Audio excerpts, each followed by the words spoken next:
आज सुनिए मुंशी प्रेमचंद की लिखी कहानी शूद्रा। माँ और बेटी एक झोंपड़ी में गांव के उसे सिरे पर रहती थीं। बेटी बाग से पत्तियां बटोर लाती, माँ भाड़ झोंकती, यही उनकी जीविका थी। सेर दो सेर अनाज मिल जाता था, खाकर पड़ रहती थीं। माता विधवा था, बेटी कुंवारी, घर में और कोई आदमी न था। माँ का नाम गंगा था, बेटी का गौरा।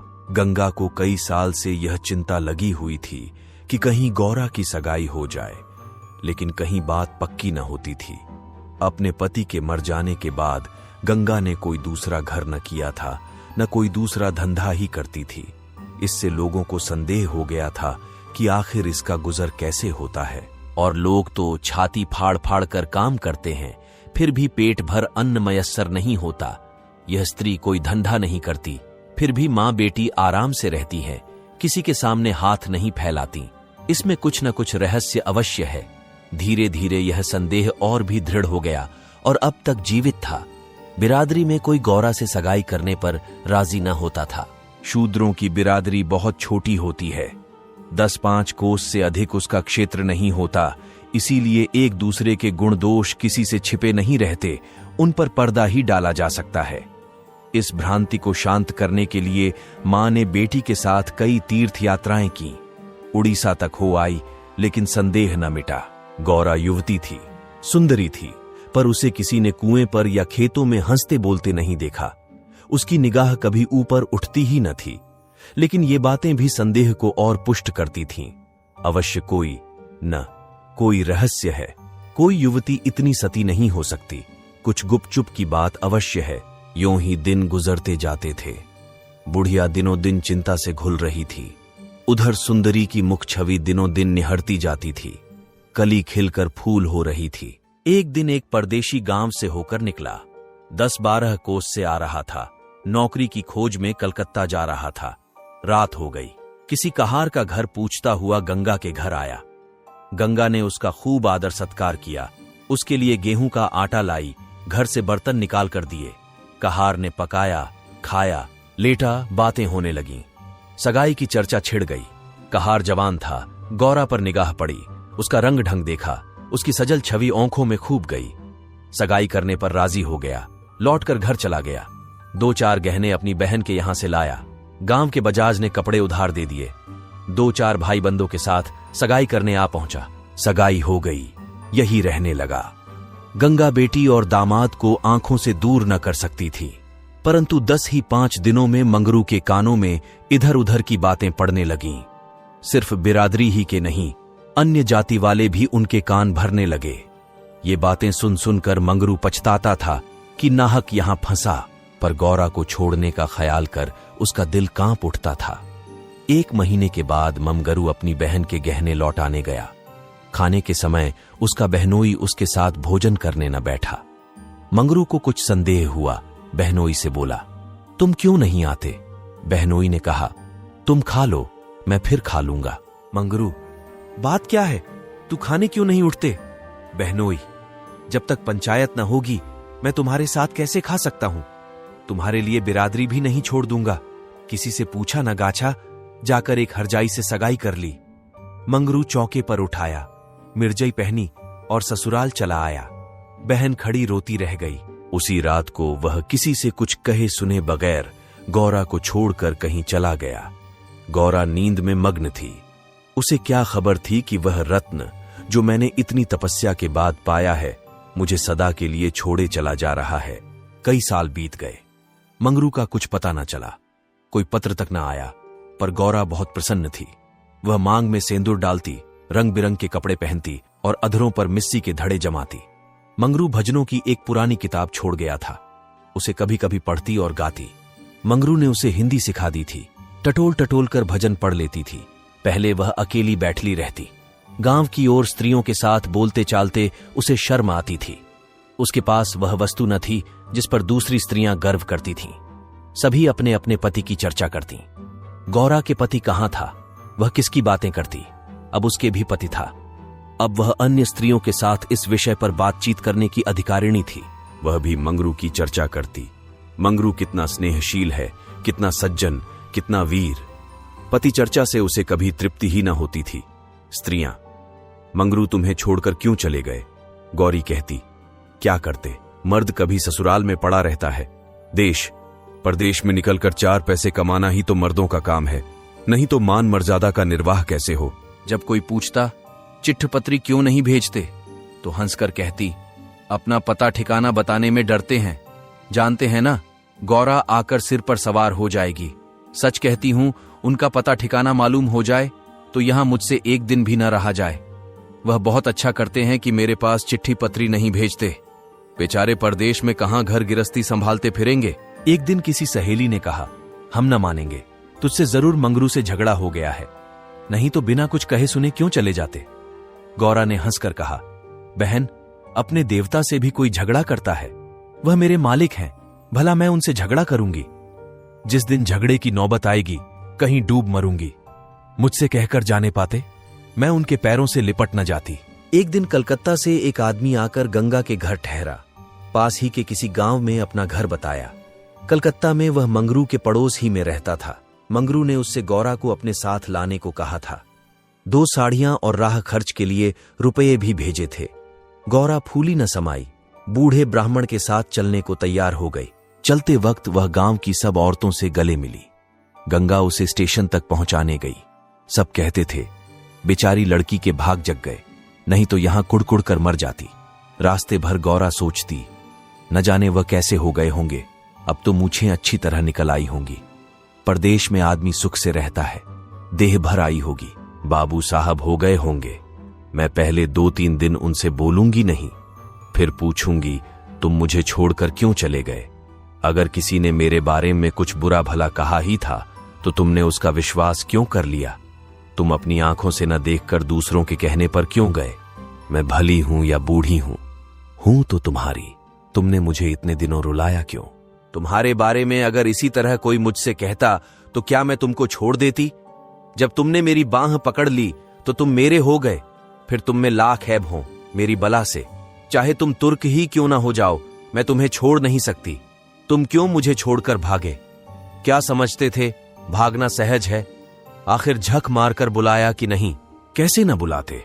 मैंने तो तुम्हारे ऊपर दया की कि चली आई, नहीं तो कह देती कि मैं ऐसे निर्दयी के पास नहीं जाती तो तुम आप दौड़े आते। तब करने से देवता भी मिल जाते हैं, आकर सामने खड़े हो जाते हैं। तुम कैसे ना आते? वह धरती बार बार उद्विग्न होकर बूढ़े ब्राह्मण से पूछती, अब कितनी दूर है? धरती के छोर पर रहते हैं। क्या? और भी कितनी ही बातें वह पूछना चाहती थी, लेकिन संकोचवश न पूछ सकती थी। मन ही मन अनुमान करके अपने को संतुष्ट कर लेती थी। उनका मकान बड़ा सा होगा, शहर में लोग पक्के घरों में रहते हैं। जब उनका साहब इतना मानता है तो नौकर भी होगा। मैं नौकर को भगा दूंगी। मैं दिन भर पड़े पड़े क्या किया करूंगी। बीच बीच में उसे घर की याद भी आ जाती थी। बेचारी अम्मा रोती होंगी, अब उन्हें घर का सारा काम आप ही करना पड़ेगा। न जाने बकरियों को चराने ले जाती है या नहीं। बेचारी दिन भर में मैं करती होंगी। मैं अपनी बकरियों के लिए महीने महीने रुपये भेजूंगी। जब कलकत्ता से लौटूंगी तब सबके लिए साड़ियां लाऊंगी। तब मैं इस तरह थोड़े लौटूंगी। मेरे साथ बहुत सा असबाब होगा, सबके लिए कोई न कोई सौगात लाऊंगी। तब तक तो बहुत सी बकरियां हो जाएंगी। यही सुख स्वप्न देखते देखते गौरा ने सारा रास्ता काट दिया। पगली क्या जानती थी कि मेरे मान कुछ और, कर्ता के मन कुछ और। क्या जानती थी कि बूढ़े ब्राह्मणों के भेष में पिशाच होते हैं। मन की मिठाई खाने में मग्न थी। तीसरे दिन गाड़ी कलकत्ता पहुंची। गौरा की छाती धड़-धड़ करने लगी। वह यहीं कहीं खड़े होंगे, अब आते ही होंगे। ये सोचकर उसने घूंघट निकाल लिया और संभल बैठी, मगर मंगरू वहां न दिखाई दिया। बूढ़ा ब्राह्मण बोला, मंगरू तो यहां नहीं दिखाई देता। मैं चारों ओर छान आया, शायद किसी काम में लग गया होगा। आने की छुट्टी न मिली होगी। मालूम भी तो न था कि हम लोग किसी गाड़ी से आ रहे हैं। उनकी राह क्यों देखें, चलो डेरे पर चलें। दोनों गाड़ी पर बैठकर चले। गौरा कभी तांगे पर सवार न हुई थी। उसे गर्व हो रहा था कि कितने ही बाबू लोग पैदल जा रहे हैं, मैं तांगे पर बैठी हूं। एक क्षण में गाड़ी मंगरू के डेरे पर पहुंच गई। एक विशाल भवन था, आहाता साफ सुथरा, साइबान में फूलों के गमले रखे हुए थे। ऊपर चढ़ने लगी, विस्मय, आनंद और आशा से। उसे अपनी सुधि ही न थी। सीढ़ियों पर चढ़ते चढ़ते पैर दुखने लगे। ये सारा महल उनका है। किराया बहुत देना पड़ता होगा। रुपये को तो वह कुछ समझते ही नहीं। उसका हृदय धड़क रहा था कि कहीं मंगरू ऊपर से उतरते आ न रहे हों। सीढ़ी पर भेंट हो गई तो मैं क्या करूंगी? भगवान करे वह पड़े सोते रहे हों, तब मैं जगाऊं और वह मुझे देखते ही हड़बड़ा कर उठ बैठे। आखिर सीढ़ियों का अंत हुआ। ऊपर एक कमरे में गौरा को ले जाकर ब्राह्मण देवता ने बैठा दिया। यही मंगरू का डेरा था। मगर मंगरू यहां भी नदारद। कोठरी में केवल एक खाट पड़ी हुई थी। एक किनारे 2-4 बर्तन रखे हुए थे। यही उनकी कोठरी है। तो मकान किसी दूसरे का है। उन्होंने यह कोठरी किराए पर ली होगी। मालूम होता है रात को बाजार में पूरियां खाकर सो रहे होंगे। यही उनके सोने की खाट है। एक किनारे घड़ा रखा हुआ था। गौरा को मारे प्यास के तालू सूख रहा था। घड़े से पानी उड़ेल कर पिया। एक किनारे पर एक झाड़ू रखा था। गौरा रास्ते की थकी थी, पर प्रेम मोल्लास में थकन कहां। उसने कोठरी में झाड़ू लगाया, बर्तनों को धो धोकर एक जगह रखा। कोठरी की एक एक वस्तु, यहां तक कि उसकी फर्श और दीवारों में उसे आत्मीयता की झलक दिखाई देती थी। उस घर में भी जहां उसे अपने जीवन के 25 वर्ष काटे थे, उसे अधिकार का ऐसा गौरवयुक्त आनंद न प्राप्त हुआ था। मगर उस कोठरी में बैठे बैठे उसे संध्या हो गई और मंगरू का कहीं पता नहीं। अब छुट्टी मिली होगी। सांझ को सब जगह छुट्टी होती है। अब वह आ रहे होंगे। मगर बूढ़े बाबा ने उनसे कह तो दिया ही होगा। वह क्या अपने साहब से थोड़ी देर की छुट्टी न ले सकते थे? कोई बात होगी तभी तो नहीं आए। अंधेरा हो गया। कोठरी में दीपक न था। गौरा द्वार पर खड़ी पति की बाट देख रही थी। जाने पर बहुत से आदमियों के चढ़ते उतरने की आहट मिलती थी। बार बार गौरा को मालूम होता था कि वह आ रहे हैं, पर इधर कोई नहीं आता था। 9 बजे बूढ़े बाबा आए। गौरी ने समझा मंगरू है। झटपट कोठरी के बाहर निकल आई। देखा तो ब्राह्मण। बोली, वह कहां रह गए? बूढ़ा, उनकी तो यहां से बदली हो गई। दफ्तर में गया था तो मालूम हुआ कि वह अपने साहब के साथ यहां से कोई 8 दिन की राह पर चले गए। उन्होंने साहब से बहुत हाथ पैर जोड़े कि मुझे 10 दिन की मोहल्लत दे दीजिए, लेकिन साहब ने एक न मानी। मंगरू यहां लोगों से कह गए हैं कि घर के लोग आएं तो मेरे पास भेज देना। अपना पता दे गए हैं। कल मैं तुम्हें यहां से जहाज पर बैठा दूंगा। उस जहाज पर हमारे देश के और भी बहुत से होंगे, इसलिए मार्ग में कोई कष्ट न होगा। गौरा ने पूछा, कै दिन में जहाज पहुंचेगा? बूढ़ा, 8-10 दिन से कम न लगेंगे, मगर घबराने की कोई बात नहीं। तुम्हें किसी बात की तकलीफ न होगी। अब तक गौरा को अपने गांव लौटने की आशा थी। कभी न कभी वह अपने पति को वहां अवश्य खींच ले जाएगी। लेकिन जहाज पर बैठाकर उसे ऐसा मालूम हुआ कि अब फिर माता को न देखूंगी, फिर गांव के दर्शन न होंगे। देश से सदा के लिए नाता टूट रहा है। देर तक घाट पर खड़ी रोती रही। जहाज और समुद्र देखकर उसे भय हो रहा था। हृदय दहल जाता था। शाम को जहाज खुला। उस समय गौरा का हृदय एक अक्षय भय से चंचल हो उठा। थोड़ी देर के लिए नैराश्य ने उस पर अपना आतंक जमा लिया। न जाने किस देश जा रही हूं, उनसे भेंट भी होगी या नहीं, उन्हें कहां खोजती फिरूंगी, कोई पता ठिकाना भी तो नहीं मालूम। बार बार पछताती थी कि एक दिन पहले क्यों न चली आई। कलकत्ता में भेंट हो जाती तो मैं उन्हें वहां कभी न जाने देती। जहाज पर और कितने ही मुसाफिर थे, कुछ स्त्रियां भी थीं। उनमें बराबर गाली गलौज होती रहती थी, इसलिए गौरा को उनसे बातें करने की इच्छा न होती थी। केवल एक स्त्री उदास दिखाई देती थी। गौरा ने उससे पूछा, तुम कहां जाती हो बहन? उस स्त्री की बड़ी बड़ी आंखें सजल हो गईं। बोली, कहां बताऊं बहन, कहां जा रही हूं? जहां भाग्य लिए जाता है वहीं जा रही हूं। तुम कहां जाती हो? गौरा, मैं तो अपने मालिक के पास जा रही हूं, जहां यह जहाज रुकेगा। वह वहीं नौकर है। मैं कल आ जाती तो उनसे कलकत्ता में ही भेंट हो जाती। आने में देर हो गई। क्या जानती थी कि वह इतनी दूर चले जाएंगे, नहीं तो क्यों देर करती। स्त्री, अरे बहन, कहीं तुम्हें भी तो कोई बहकाकर नहीं लाया है? तुम घर से किसके साथ आई हो? गौरा, मेरे आदमी ने कलकत्ता से आदमी भेजकर मुझे बुलाया था। स्त्री, वह आदमी तुम्हारा जान पहचान का था? गौरा, नहीं, उस तरफ का एक बूढ़ा ब्राह्मण था। स्त्री, वही लंबा सा दुबला पतला लकलक बूढ़ा जिसकी एक ओंख में फूली पड़ी हुई है। गौरा, हां हां वही। क्या तुम उसे जानती हो? स्त्री, उसी दुष्ट ने तो मेरा भी सर्वनाश किया। ईश्वर करे उसकी 7 पुश्तें नरक भोगें, उसका निर्वश हो जाए, कोई पानी देने वाला भी न रहे, कोढ़ी होकर मरे। मैं अपना वृतांत सुनाऊं तो तुम समझेगी कि झूठ है, किसी को विश्वास न आएगा। क्या कहूं, बस सही समझ लो कि इसके कारण मैं न घर की रह गई न घाट की, किसी को मुंह नहीं दिखा सकती। मगर जान तो बड़ी प्यार होती है। मिर्च के देश जा रही हूं कि वहीं मेहनत मजदूरी करके जीवन के दिन काटूं। गौरा के प्राण नहीं में समा गए। मालूम हुआ जहाज अथाह जल में डूबा जा रहा है। समझ गई बूढ़े ब्राह्मण ने दगा की। अपने गांव में सुना करती थी कि गरीब लोग मिर्च में भर्ती होने के लिए जाया करते हैं, मगर जो वहां जाता है वह फिर नहीं लौटता। हे भगवान, तुमने मुझे किस पाप का यह दंड दिया?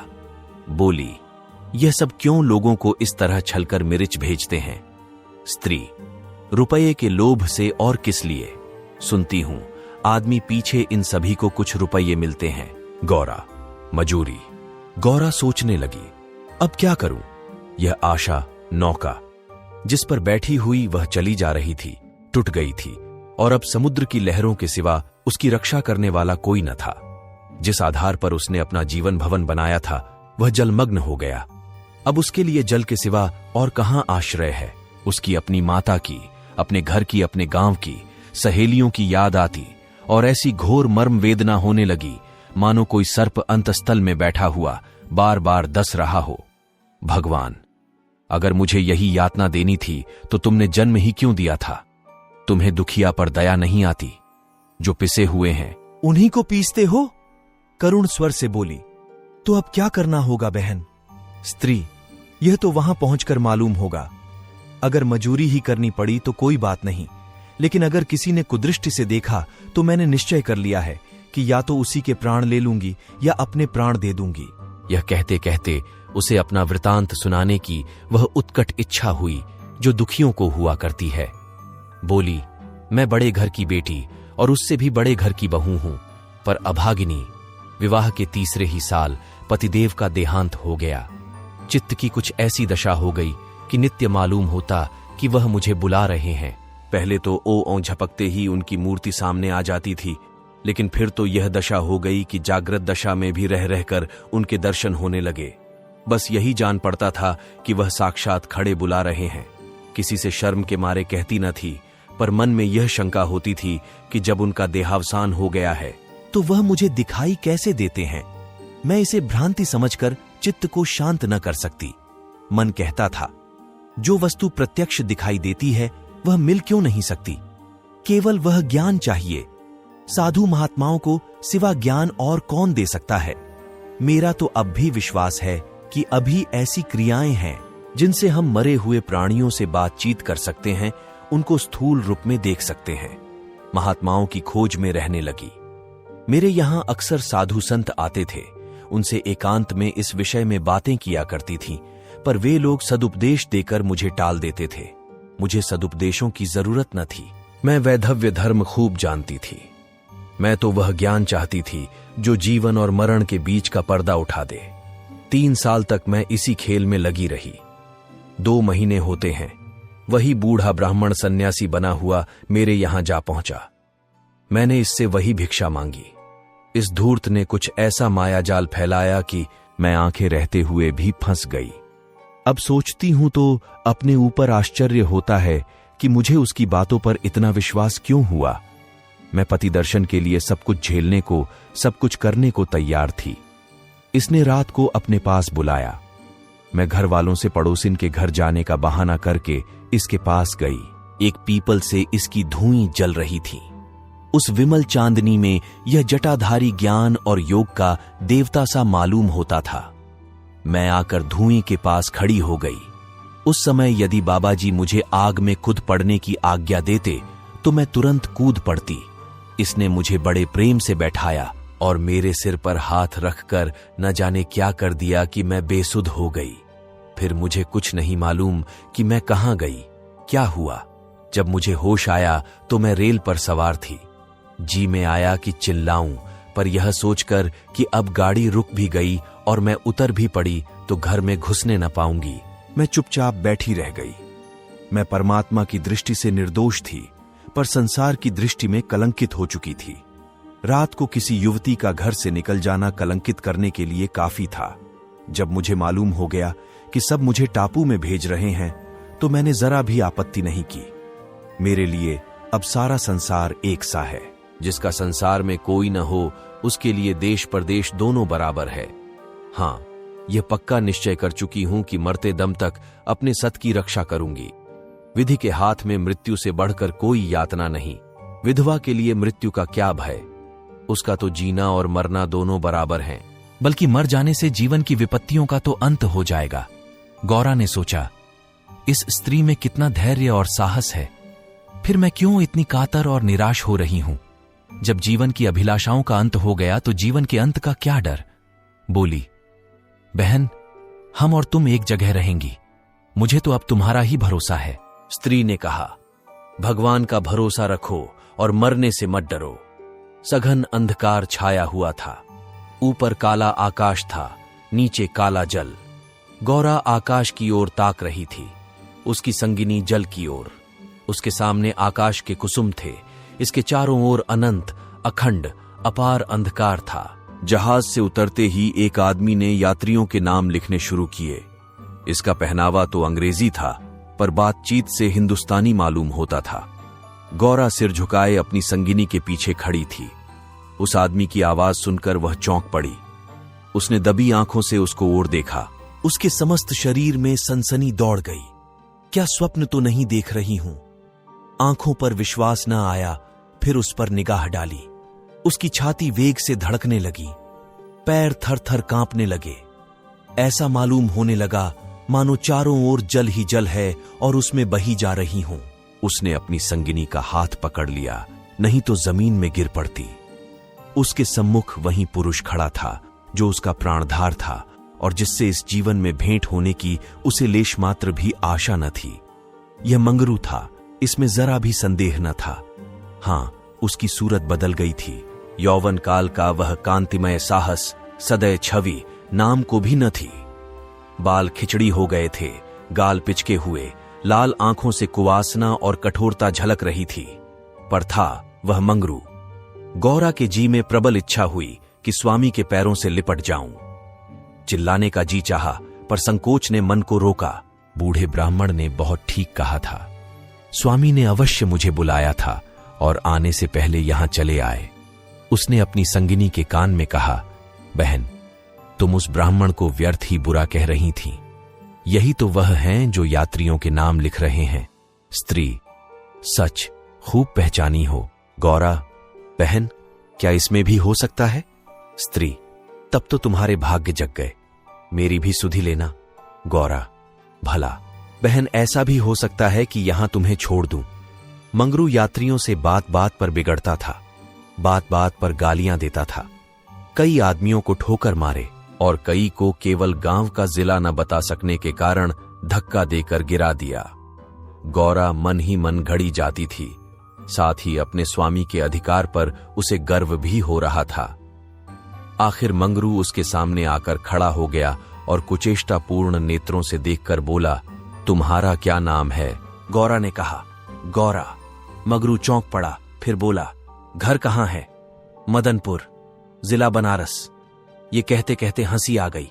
मंगरू ने अब की उसकी ओर ध्यान से देखा, तब लपक कर उसका हाथ पकड़ लिया और बोला, गौरा, तुम यहां कहां? मुझे पहचानती हो? गौरा रो रही थी, मुंह से बात न निकलती। मंगरू फिर बोला, तुम यहां कैसे आई? गौरा खड़ी हो गई, आंसू पोंछ डाले और मंगरू की ओर देखकर बोली, तुम्ही ने तो बुला भेजा था। मंगरू, मैं तो 7 साल से यहां हूं। गौरा, तुमने उसे बूढ़े ब्राह्मण से मुझे लाने को नहीं कहा था?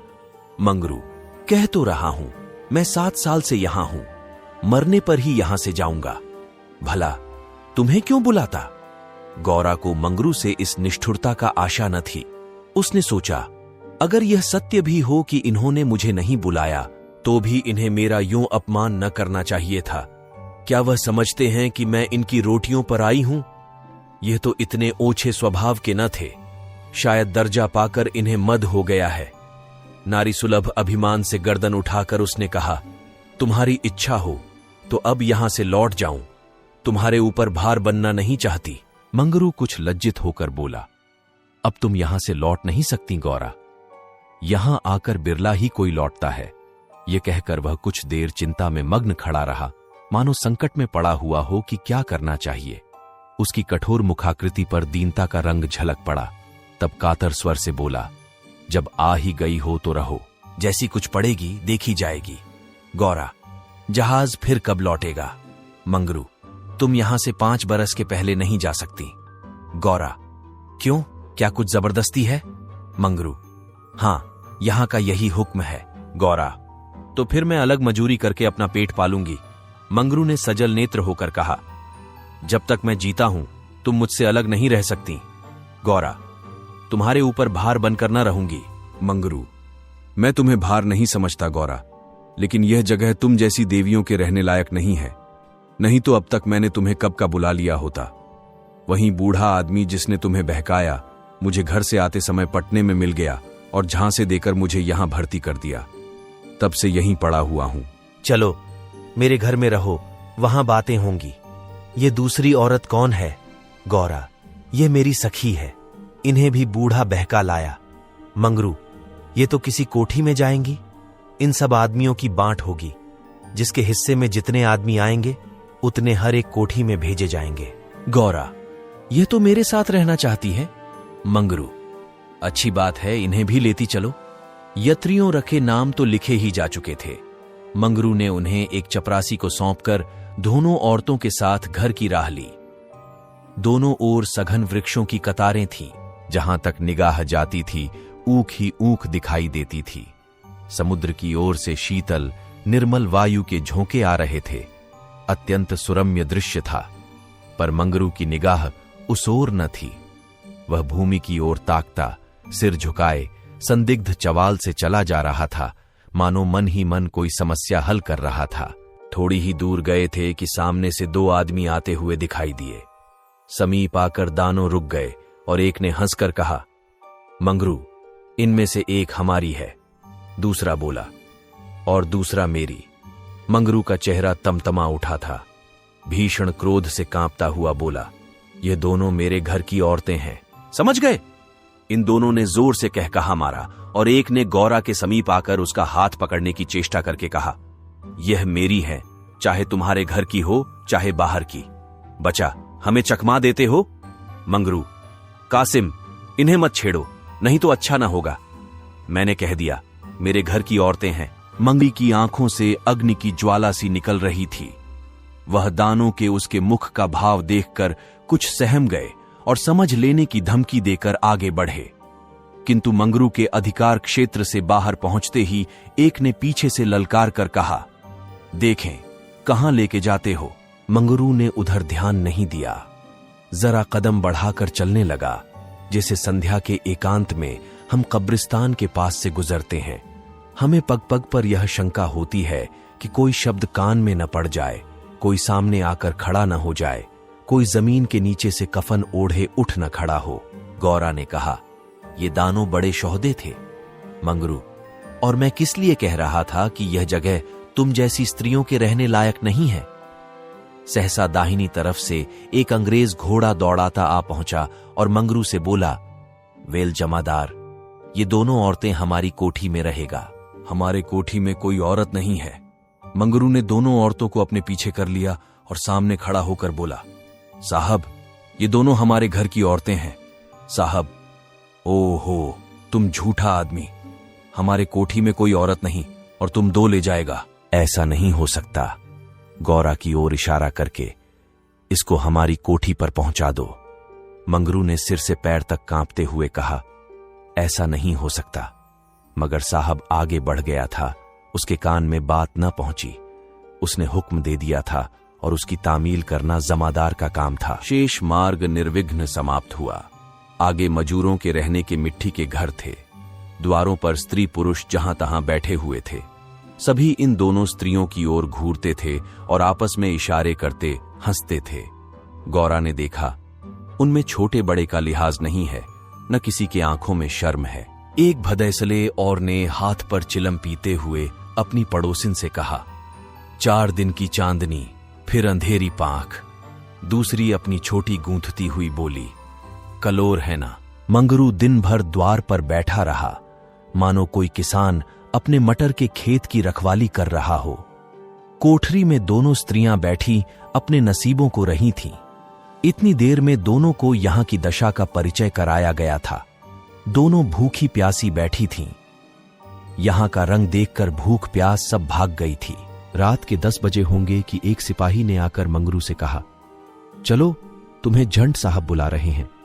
मंगरू ने बैठे बैठे कहा, देखो नब्बी, तुम भी हमारे देश के आदमी हो, कोई मौका पड़े तो हमारी मदद करोगे ना? जाकर साहब से कह दो मंगरू कहीं गया है, बहुत होगा, जुर्माना कर देंगे। नब्बी, न भैया, गुस्से में भरा बैठा है, पिए हुए हैं, कहीं मार चले तो बस, चमड़ा इतना मजबूत नहीं है। मंगरू, अच्छा तो जाकर कह दो नहीं आता। नब्बी, मुझे क्या, जाकर कह दूंगा, पर तुम्हारी खैरियत नहीं है कि बंगले पर चला। यही वही साहब थे जिनसे आज मंगरू की भेंट हुई थी। मंगरू जानता था कि साहब से बिगाड़ करके यहां एक क्षण भी निर्वाह नहीं हो सकता। जाकर साहब के सामने खड़ा हो गया। साहब ने दूर से ही डांटा, वह औरत कहां है? तुमने उसे अपने घर में क्यों रखा है? मंगरू, हुजूर, वह मेरी ब्याहता औरत है। साहब, अच्छा, वह दूसरा कौन है? मंगरू, वह मेरी सगी बहन है हुजूर। साहब, हम कुछ नहीं जानता, तुमको लाना पड़ेगा, दो में से कोई, दो में से कोई। मंगरू पैरों पर गिर पड़ा और रो रो कर अपनी सारी राम कहानी सुना गया, पर साहब जरा भी न पसीजे। अंत में वह बोला, हुजूर, वह दूसरी औरतों की तरह नहीं है, अगर यहां आ भी गई तो प्राण दे देंगी। साहब ने हंसकर कहा, ओह, जान देना इतना आसान नहीं है। नब्बी, मंगरू अपनी दांव रोते क्यों हो? तुम हमारे घर नहीं घुसते थे, अब भी जब घात पाते हो जा पहुंचते हो, अब क्यों रोते हो? एजेंट, ओ, ये बदमाश है, अभी जाकर लाओ, नहीं तो हम तुमको हंटरों से पीटेगा। मंगरू, हुजूर जितना चाहे पीट लें, मगर मुझसे यह काम करने को न कहें, जो मैं जीते जी नहीं कर सकता। एजेंट, हम 100 हंटर मारेगा। मंगरू, हुजूर 1000 हंटर मार लें, लेकिन मेरे घर की औरतों से न बोले। एजेंट नशे में चूर था। हंटर लेकर मंगरू पर पिल पड़ा और लगा सड़ासड़ जमाने। 10 बाहर कोड़े मंगरू ने धैर्य के साथ सहे, फिर हाय हाय करने लगा। देह की खाल फट गई थी और मांस पर चाबुक पड़ता था तो बहुत जब्त करने पर भी कंठ से आर्त ध्वनि निकल आती थी। टौर अभी 100 में कुछ 15 चाबुक पड़े थे। रात के 10 बज गए थे। चारों ओर सन्नाटा छाया था और उस नीरव अंधकार में मंगरू का करुण विलाप किसी पक्ष की भांति आकाश में मुंडला रहा था। वृक्षों के समूह भी हतबुद्धि से खड़े मौन रोन की मूर्ति बने हुए थे। यह पाषाण हृदय लंपट विवेक शून्य जमादार इस समय एक अपरिचित स्त्री के सतीत्व की रक्षा करने के लिए अपने प्राण तक देने को तैयार था, केवल इस नाते कि यह उसकी पत्नी की संगिनी थी।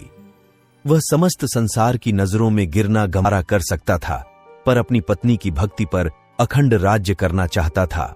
इसमें अणुमात्र की कमी भी उसके लिए असह्य थी। उस अलौकिक भक्ति के सामने उसके जीवन का क्या मूल्य था? ब्राह्मणी तो जमीन पर ही सो गई थी, पर गौरा बैठी पति की बाट जोह रही थी। अभी तक वह उससे कोई बात नहीं कर सकी थी। 7 वर्षों की विपत्ति कथा कहने और सुनने के लिए बहुत समय की जरूरत थी, और रात के सिवा वह समय फिर कब मिल सकता था?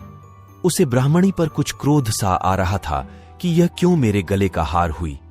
इसी के कारण तो वह घर में नहीं आ रहे हैं। यकायक वह किसी का रोना सुनकर चौंक पड़ी। भगवान, इतनी रात गए कौन दुख का मारा रो रहा है?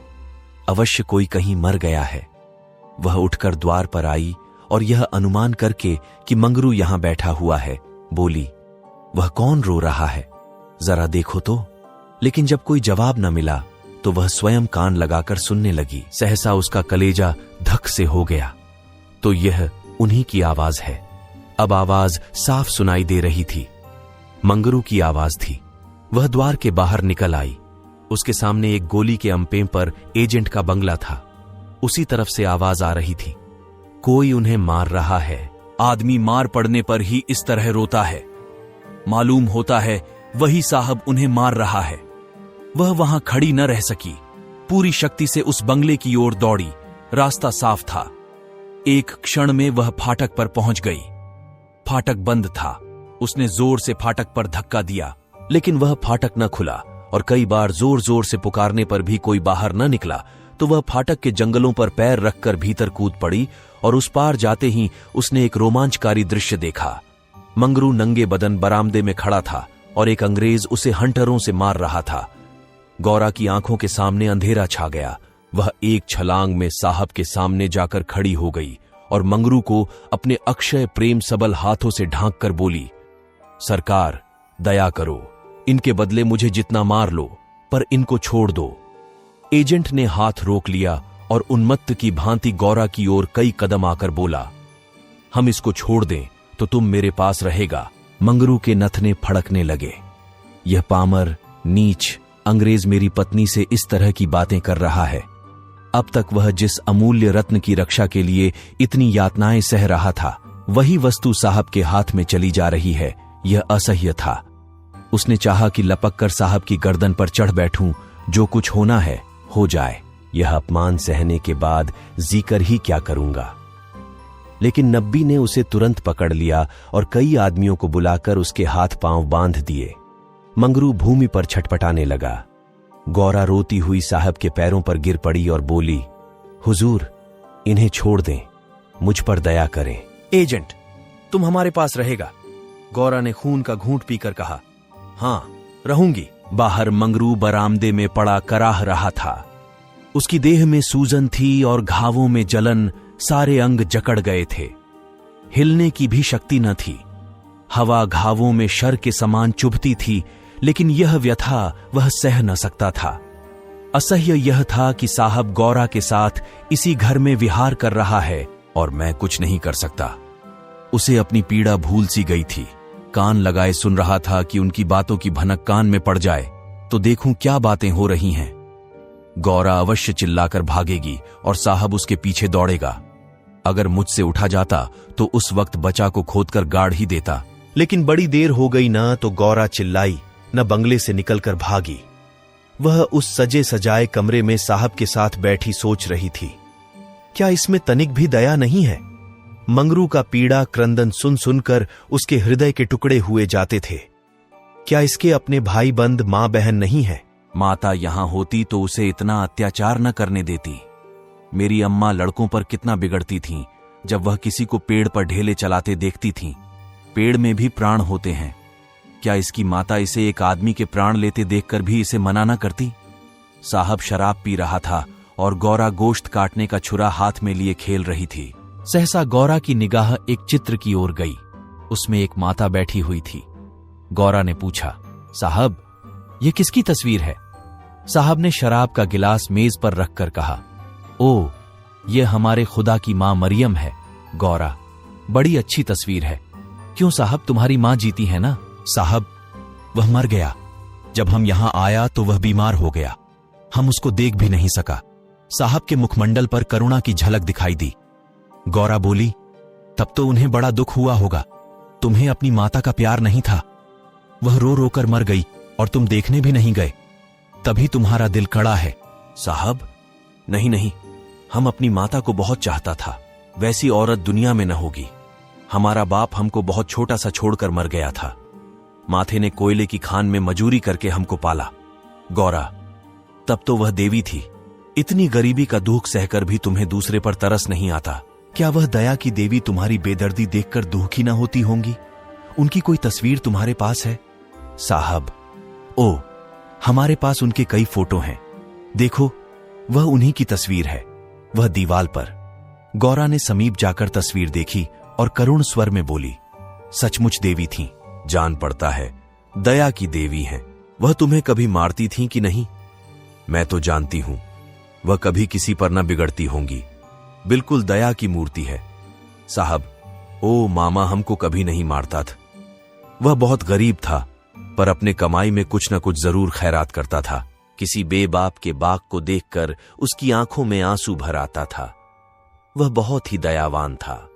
गौरा ने तिरस्कार के स्वर में कहा, और उसी देवी के पुत्र होकर तुम इतने निर्दयी हो। क्या वह होती तो तुम्हें किसी को इस तरह हथियारों की भांति मारने देती? वह सरग में रो रही होंगी। सरग नरक तो तुम्हारे यहां भी होगा। ऐसी देवी के पुत्र कैसे हो गए? गौरा को यह बातें कहते हुए जरा भी भय न होता था। उसने अपने मन में एक दृढ़ संकल्प कर लिया था और अब उसे किसी प्रकार का भय न था। जान से हाथ धो लेने का निश्चय कर लेने के बाद भय की छाया भी नहीं रह जाती। किंतु वह हृदय शून्य अंग्रेज इन तिरस्कारों पर आग हो जाने के बदले और भी नम्र होता जाता था।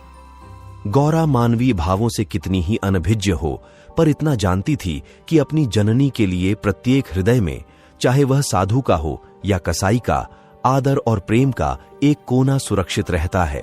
ऐसा भी कोई अभागा प्राणी है जिसे मातृ स्नेह की स्मृति थोड़ी देर के लिए रुला न देती हो, उसके हृदय के कोमल भाव को जगा न देती हो। साहब की आंखें डबडबा गई थीं, सिर झुकाए बैठा रहा। गौरा ने फिर उसी ध्वनि में कहा, तुमने उनकी सारी तपस्या धूल में मिला दी। जिस देवी ने मर मर कर तुम्हारा पालन किया, उसी को मरने के पीछे इतना कष्ट दे रहे हो। क्या इसीलिए माता अपने पुत्र को अपना रक्त पिला पिला कर पालती है? अगर वह बोल सकती तो क्या चुप बैठी रहती? तुम्हारे हाथ पकड़ सकती तो न पकड़ती? मैं तो समझती हूं वह जीती होती तो इस वक्त विष खाकर मर जाती। साहब अब जब्त न कर सके। नशे में क्रोध की भांति ग्लानि का वेग सहज ही में उठ आता है।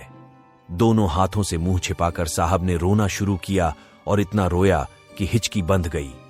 माता के चित्र के सम्मुख जाकर वह कुछ देर तक खड़ा रहा, मानो माता से क्षमा मांग रहा हो। तब आकर आर्द्र कंठ से बोला, हमारे माता को अब कैसे शांति मिलेगा? हाय हाय, हमारे सबब से उसको स्वर्ग में भी सुख नहीं मिला। हम कितना अभागा है। गौरा, अभी जरा देर में तुम्हारा मन बदल जाएगा और फिर तुम दूसरों पर अत्याचार करने लगोगे। साहब, नहीं नहीं, अब हम मामा को कभी दुख नहीं देगा। हम अभी मंगरू को अस्पताल भेजता है। रात ही को मंगरू अस्पताल पहुंचा दिया गया। एजेंट खुद उसको पहुंचाने आया। गौरा भी उसके साथ थी। मंगरू को ज्वर हो आया था, बेहोश पड़ा हुआ था।